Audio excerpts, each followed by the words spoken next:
সত্য কাহিনী, যদিও কাহিনী শোনানোর অভ্যাস আমার নাই, কিন্তু কাহিনীটা সত্য। বলে এক হিন্দু ফ্যামিলি আর মুসলমান ফ্যামিলি পাশাপাশি থাকতো। বাচ্চা তো বাচ্চাই হয়, ও হিন্দু বোঝে না, মুসলমানও বোঝে না, ঠিক না? দুই মেয়ে মুসলমানের আর হিন্দুর একসাথে খেলতো। মুসলমানের স্ত্রী নিজের বাচ্চাকেই নিজেই পড়াইতো, কায়দা পড়াইতো। তো মেয়ে মেয়ের সাথে খেলতো, ও যে কায়দার সময় বসতো। বাচ্চাদের ব্রেন খুব কি হয়, শার্প হয়। তো শুনতে শুনতে পাশে বৈশা শুনতে শুনতে হিন্দু মেয়েও কায়দা শেষ করে ফেলছে। তো মা যেদিন সবক দিছে, তো ও কোরআনের সবক নিছে। তো আস্তে আস্তে একটু একটু বড় হইতেছে আর বসতেছে, ঠিক না? ওই যে বান্ধবী, হিন্দুর বাড়িওয়ালারা তো জানে না, ও তো জানে বান্ধবীর লোকে খেলে, ওই বাড়িতে সময় কাটায়, নিজেরও আরো ফুর্তিতে আছে। যাক, আমার মেয়ের সাথে ভালো সখা, সময় ভালো কাটতেছে।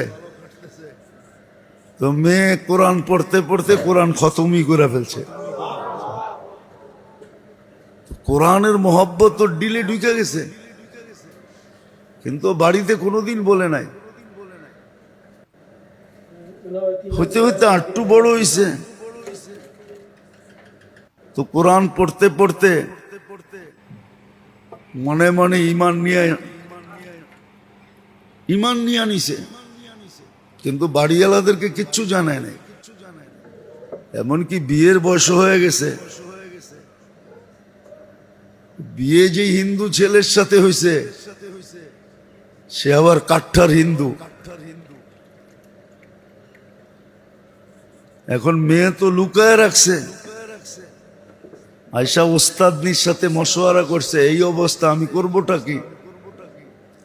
তো বলছে, আমি তোকে একটা গিফট দিব, তুই যেই কোনো বাহানায় তোর বাড়িতে খুলবি না, শ্বশুর বাড়ি নিয়ে যাবি।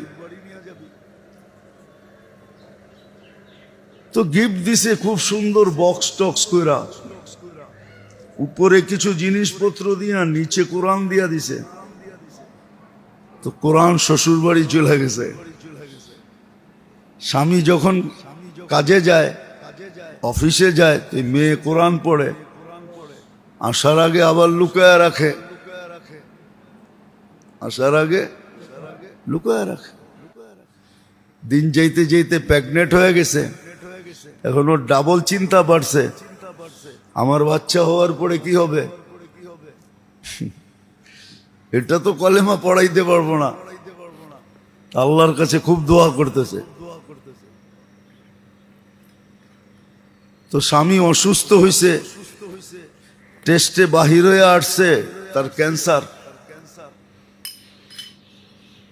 স্ত্রীর কাছে কানতে কানতে বলছে, তুমি এত ভালো রূপে গুণে সর্বাধিক দিয়া, কিন্তু আমি তো কয়েকদিনের মেহমান, তোমাকে হারায় ফেলবো। বলছি কি সে? ক্যান্সার। ডাক্তার টাইম দিয়া দিছে, আমি এতদিন বাঁচবো।